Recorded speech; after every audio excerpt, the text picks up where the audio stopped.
Kami tiba di Yerusalem pada kurang lebih jam 8 atau jam 9 malam ini, menginap di Dan Jerusalem Hotel, ya, di Hotel Dan Jerusalem. Welcome to Dan Jerusalem. Nama Yerusalem sendiri itu dari asal bahasa Ibrani namanya Ir itu kota, Shalom, Ir Shalom ya. Karena kalau dalam bahasa Ibrani Yerusalem itu pakai huruf Y, Yerusalem dari kata Ir itu kota, Shalom, Ir Shalom, Yerusalem, Yerusalem. Ir itu kota, Shalom itu damai sejahtera. Jadi kota damai sejahtera Bapak Ibu. Sekalipun kota ini Bapak Ibu nggak sesuai dengan namanya ya, karena sepanjang sejarah justru di kota ini paling banyak pertumpahan darah. Kenapa? Karena diperebutkan. Ya, berselisih pendapat terjadi di kota ini. Jadi kita pun nanti akan selalu mendoakan untuk perdamaian bagi kota Yerusalem tentunya. Nah, ini sebelah kanan orang-orang Yahudi Ortodoks ya. Di sini dekat dengan kompleks yang dimana orang Ortodoks banyak tinggal. Orang Yahudi itu nggak semuanya begini Bapak Ibu ya. Contohnya Philips enggak, karena kalau yang begini disebut religius. Ya, kalau Philips mungkin dia artinya nggak melaksanakan secara lurus, atau dalam bahasa Jakarta mungkin Yahudi KTP gitu ya, atau Islam KTP. Karena kalau yang religius itu begini Bapak Ibu, mereka pakai baju hitam-hitam, ya, yang wanita kepalanya ditutup, kaos kakinya stocking panjang sampai ke atas. Semua nggak boleh segini panjangnya. Nah itu semua peraturan-peraturan begitu detail itu disebutkan dalam Talmud ya. Jadi orang Yahudi kan memegang Taurat. Nah dari Taurat itu ada tafsiran lagi namanya Talmud ya, yang jumlah bukunya banyak sekali.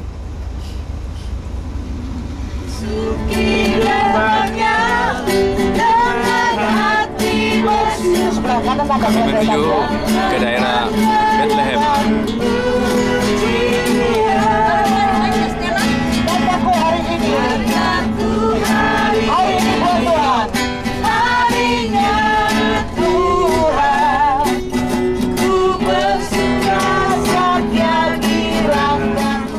Ini adalah kuburan Makpela, tempat di mana Abraham dan Ishak dan Yakub dikuburkan. Ya, ini adalah ya kompleksnya. Ya, ini adalah bangunan di mana dulu Abraham, gua Makpela, Bapak Abraham, Ishak dan Yakub dikuburkan di sini. Bapak Ibu, mengingat kota Hebron, kita mengingat Bapak segala bangsa kita, first patriark ya, Bapak bangsa pertama yaitu Abraham. 2000 tahun sebelum Yesus.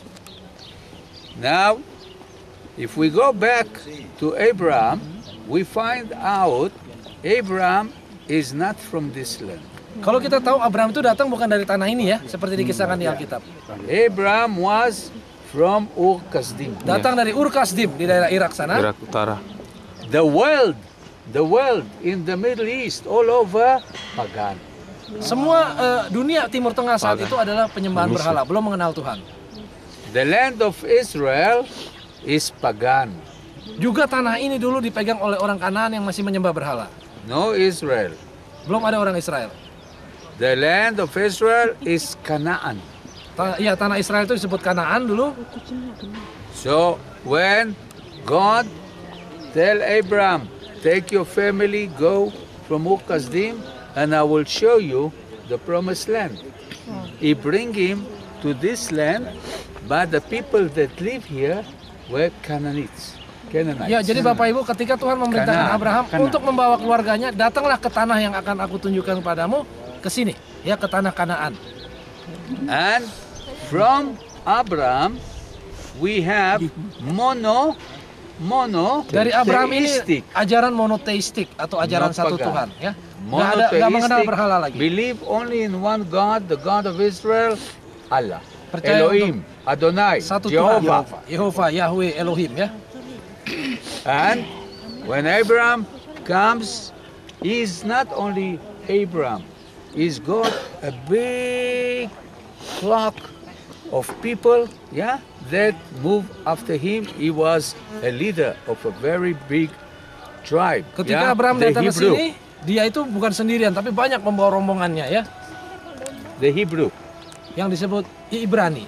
And Orang-orang Yahudi Ortodoks melakukan ibadah itu hanya di luar daripada kuburan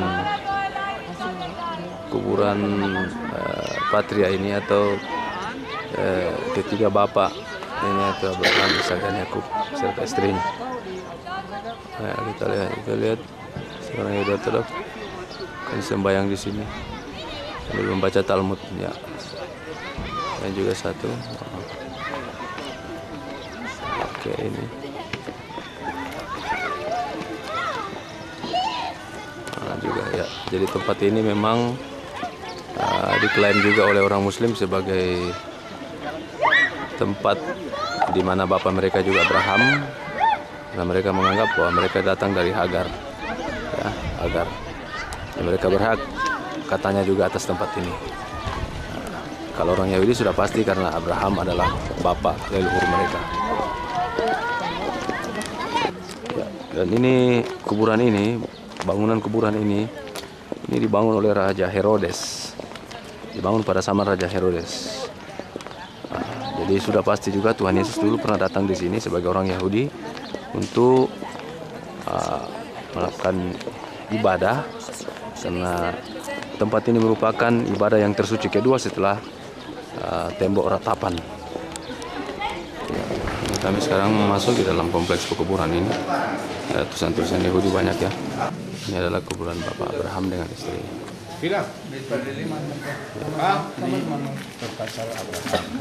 Kuburan Bapak Abraham dengan istrinya. Ini ada tulisan-tulisan berbahasa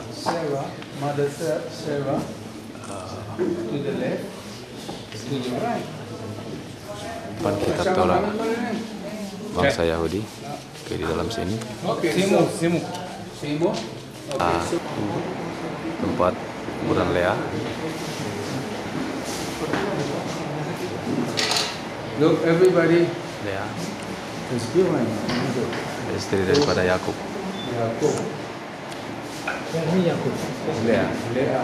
Sama orang kita. Ini istrinya Lea, ya. Lea. Kita lihat orang Yahudi semuanya. Kuburan dari Bapak Yakub. Ya, ini diberikan tanda masuk. Ada batu stone ya di dalamnya. Inilah bagian dari sisi lain daripada Makpela. Oke. Ini adalah kuburan Bapak Abraham. Ya, kita lihat ini adalah di sinilah dia dikuburkan. Lihat di dalam ini ada batu ya, stone ini melambangkan, tapi kuburannya itu jauh di bawah. Adalah kuburan istrinya Sarah. Ya. Di dalam tampak ada batu. Di sinilah Sarah dikuburkan. Tulisan Yahudinya ya. Nah, kita lihat ada seorang Yahudi datang sini juga berdoa. Ini adalah tulisan Yahudi lah, saya tidak mengerti artinya apa. Tapi yang jelas ya, tertulis. Ya, ini masih di dalam kompleks pemakaman Patria Abraham. Ya,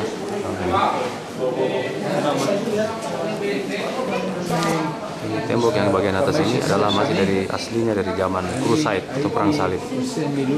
Ini masih asli. Sementara ini masih dari zaman Herodes. Tempat ini sangat dijaga keras oleh tentara Israel.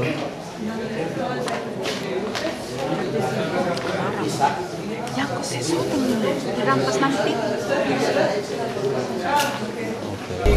Kami sudah meninggalkan daerah Hebron, tempat di mana tadi Patria Abraham bisa dan Yakub dikubur bersama istri. Ini masih setelah Hebron, bukit-bukit.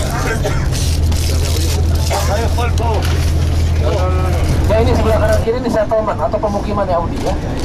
Mereka mencari satu nama lain untuk daerah ini. Mereka mengingat satu bangsa yang pernah bermukim di tepi pantai di daerah ini, yaitu bangsa Filistin. Filistin itu kan bangsa pelaut, Bapak Ibu. Mereka bermukim di Gaza, Ekron, Gad, dan Askelon Filistin karena Mereka tahu saat itu bangsa Filistin zaman itu sudah tidak ada, sudah punah. Mereka cuma pakai namanya saja.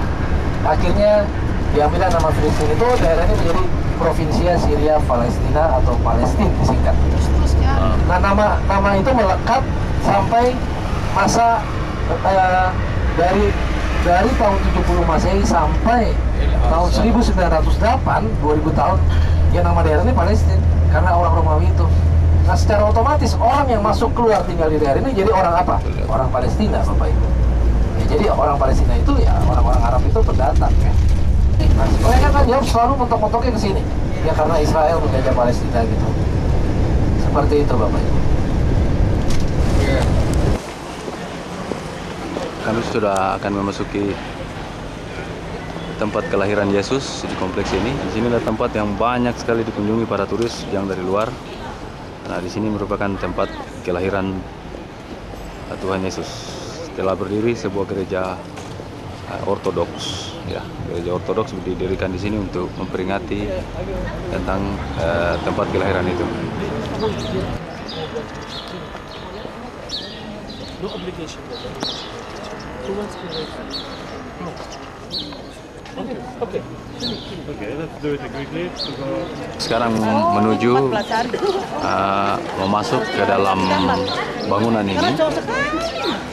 Cuma karena ya gereja tempat Yesus dilahirkan, hanya kami harus mengantri karena begitu padatnya pengunjung yang datang ke tempat ini, dan ini merupakan tempat penting yang selalu dikunjungi para peziarah dari berbagai macam negara. Ya, kalau kita lihat juga ini dari beberapa negara-negara lain datang ke sini ya, datang ke tempat ini untuk melihat tempat di mana Tuhan Yesus dulu dilahirkan. Bangunannya cukup tua ya. Kami mau masuk ke dalam bangunan ini, ya kita lihat. Agak sempit memang. Ya, kita lihat. Agak sempit sehingga kami perlu tunduk untuk masuk ke dalamnya. Oke. Ya, inilah tempat Tuhan Yesus dilahirkan dalam. Ya, kita masuk ya. Oke deh. Nah, yalla. Sudah masuk. Ya. Nah, ini ada pintu lagi. Kami masuk. Nah, ini pemandu kami.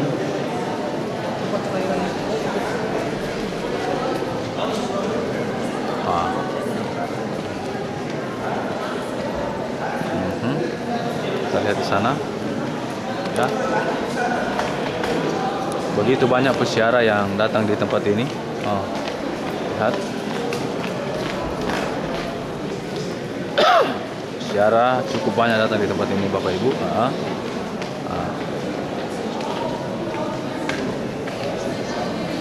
Oke, ini di dalam tempatnya gereja Ortodoks ini.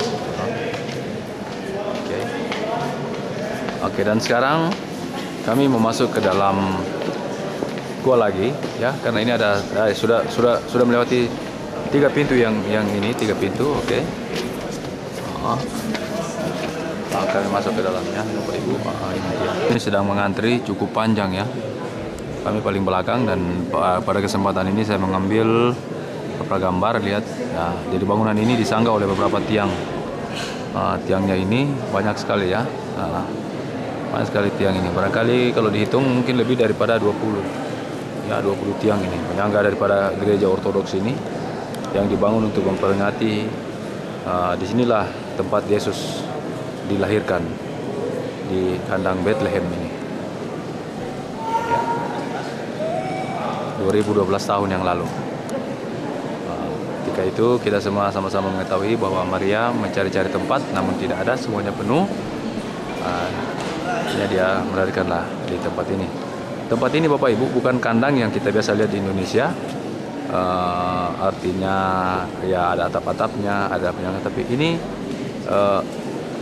dari sebuah gua gitu, dari gua ya. Memang dulu-dulu orang-orang sering masuk itu tempat-tempat kandang itu biasa dibuat dari gua. Oke. Nah, ini masih lantai asli ya, masih lantai asli daripada tempat ini ya, memang sengaja dipertahankan. lantai asli daripada tempat ini. Ya, antrian para peziarah untuk memasuki tempat di mana Tuhan Yesus dilahirkan di kota Bethlehem ini.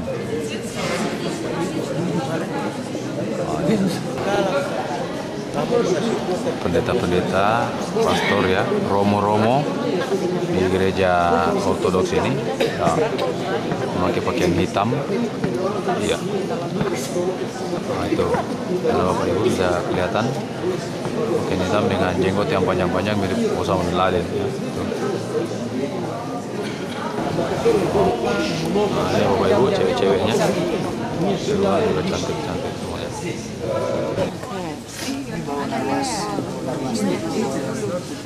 Ini harus kelihatan tua. Pasti dong. Kadang-kadang tidur dari atas saya.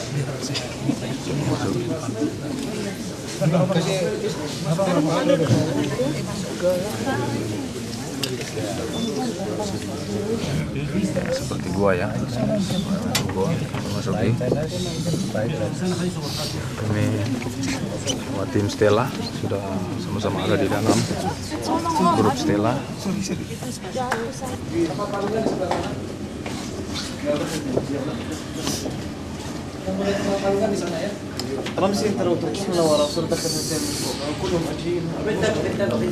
Di sini tempat palungan. Ini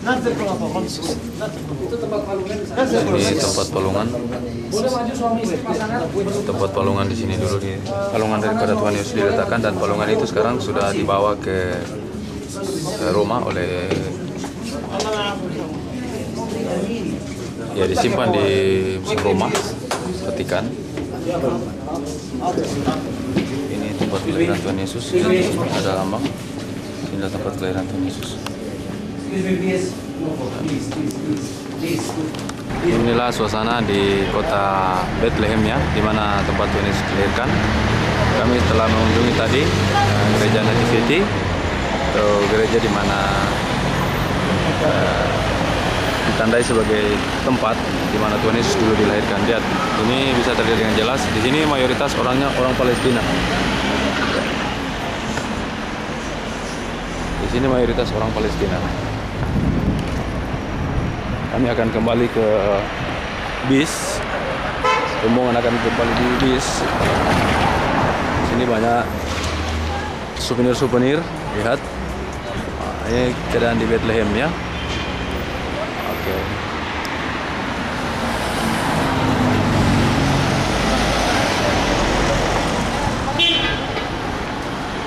Sambil menunggu rombongan yang lain, ini saya sedang memperhatikan, ini adalah Bethlehem Bus Terminal ya, lihat.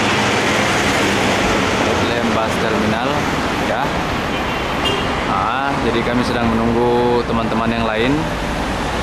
Ini pas di depan hotel Holy Family Hotel. Nampak dengan jelas ini toko-toko souvenir ya. Bethlehem. Oh, ini level atasnya.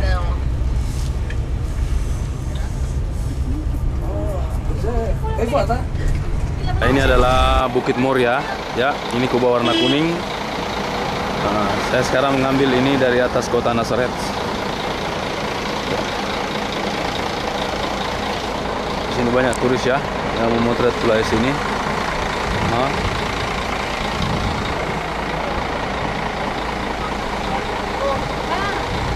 Lihat. Ya, kami akan menuju ke gereja Bapa kami dari tempat ini.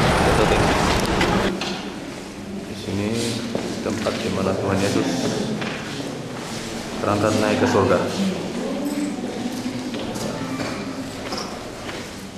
Di sini tempatnya Yesus terakhir naik kakinya.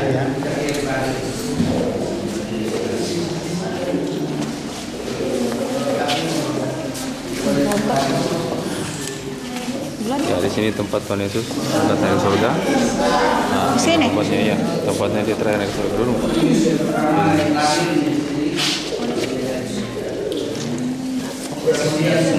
Ya, ini tempatnya dia naik terakhir. Yesus naik ke surga. Terangkat naik ke surga. Oke.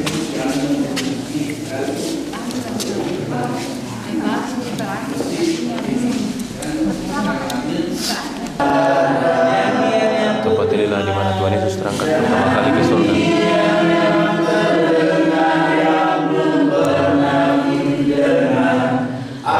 Tempat ini sekarang dikuasai oleh yang Muslim.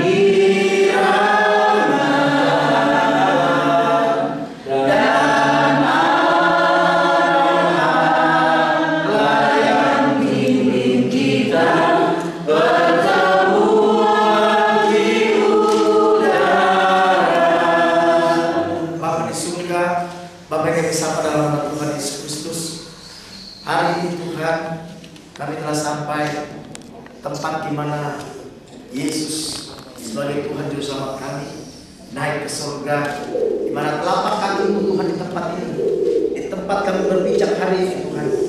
Ini menjadi satu hal yang luar biasa bagi kami.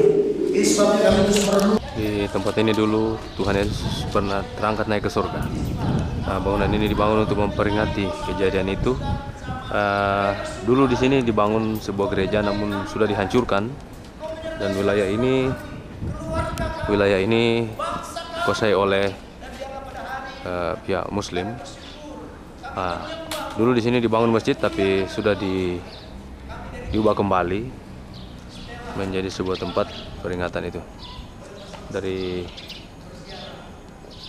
tempat ini saya melakukan. Ini bapak kami dalam bahasa Biak ya, Biak di Papua. Ini Nadi Feba. Lihat ini pakai bahasa Biak ya, dalam bahasa Biak. Bahasa Raja belum ada nih. Ada itu Raja Jawa. Rama kaula ing swarga. Asma dalam keluluhurna. Keraton dalam Jawa. Tapi lepat nuwun. Ngapunten dalam kados. Dene angin kaula rugi. Ngapunten kateng sami. Ya, doa kami dalam bahasa Biak. Inilah Tuhan Yesus mengajarkan doa kami. Tiga bahasa yang digunakan. Mendoakan doa kami kepada murid-muridnya. Yang pertama itu bahasa Ibrani, itu untuk keperluan rohani. Ya. Lalu yang kedua ada bahasa Aramaik, itu bahasa percakapan sehari-hari, bahasa pasar gitu ya. Yang ketiga ada bahasa Yunani sebagai bahasa internasional saat itu, seperti bahasa Inggris sekarang. Yesus pasti bisa tiga bahasa ini. Ya. Kalau orang Yahudi mereka mau berdoa, mereka pasti akan pakai bahasa Ibrani atau Hebrew. Tapi kalau mereka bercakap sehari-hari satu sama lain, Tuhan Yesus mengajarkan doa Bapa kami di sini, Bapak Ibu, yang ditranslate dalam berbagai bahasa. Salah satu sekarang ini adalah bahasa Paniai Papua. Lihat ini, bahasa Paniai dari Papua. Oke. Itu, ya. Bahasa Toraja, ya. Bapa kami dalam bahasa Toraja. Lihat ini. Ambeki do suruga, adi pamasolo tu sangami, dan seterusnya. Lihat sampai di bawah ditutup dengan amin.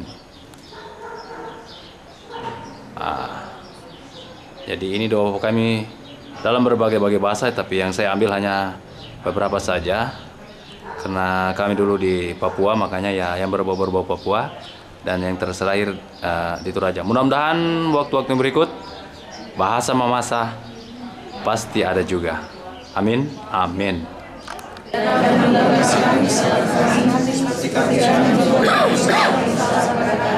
Janganlah membawa kami ke dalam pencobaan, lepaskanlah kami dari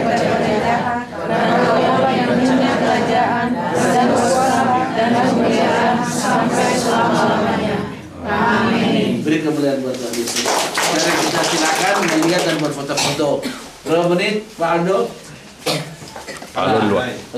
Ya. Silakan. Kita melihat berfoto-foto. Di sini tempat tadi diajar ya. Di sinilah tempat di mana Tuhan Yesus dan para muridnya berkumpul, biasanya di dalam gua untuk muridnya meminta supaya Tuhan Yesus mengajari mereka berdoa, dan dia mengajari mereka doa Bapa kami yang sudah di shooting tadi di luar. Ini adalah kompleks doa. Disinilah awal dimana mula-mula Tuhan Yesus mengajarkan murid-muridnya melakukan doa Bapa kami. ya di kompleks ini. Tempatnya dia mengajar itu di sebelah sini nih, yang ada kelihatan batu.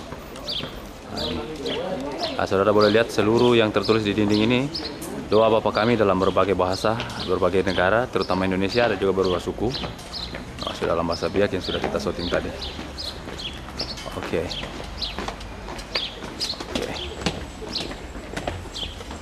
Ini tembok-temboknya.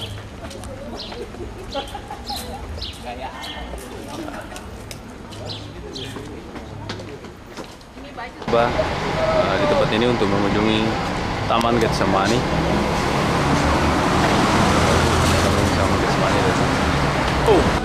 Ya, ini Oma dengan saya sekarang akan menuju ke Taman Getsemani. Ya, sekarang kita jalan. Ini adalah pohon zaitun. Pohon zaitun yang sepertinya umurnya sudah tua ya. Tuh ini yang paling tua nih. Tua pohon zaitun. Inilah Taman Getsemani. Lihat. Jadi waktu Yesus berdoa di taman ini, pastilah pohon ini sudah menjadi saksi gitu ya. Pohon zaitun itu nggak pernah mati, Bapak Ibu, kecuali akarnya dibakar. Ya, kalaupun dipotong-potong seperti ini nanti dia tumbuh lagi. Dan umurnya nggak mati, artinya dia umurnya tua sekali terus.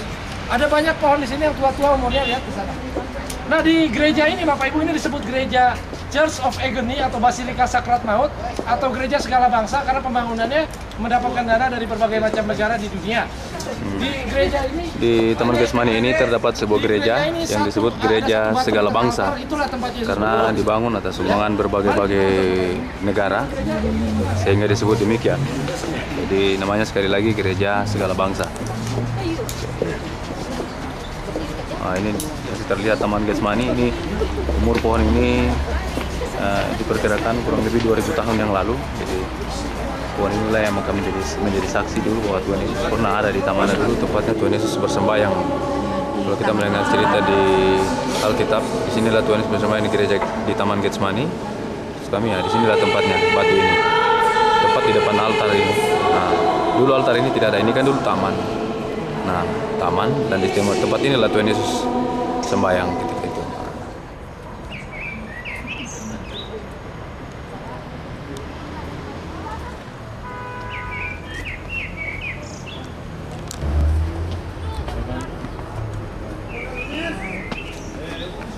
Inilah pintu taman masuk Taman Getsemani.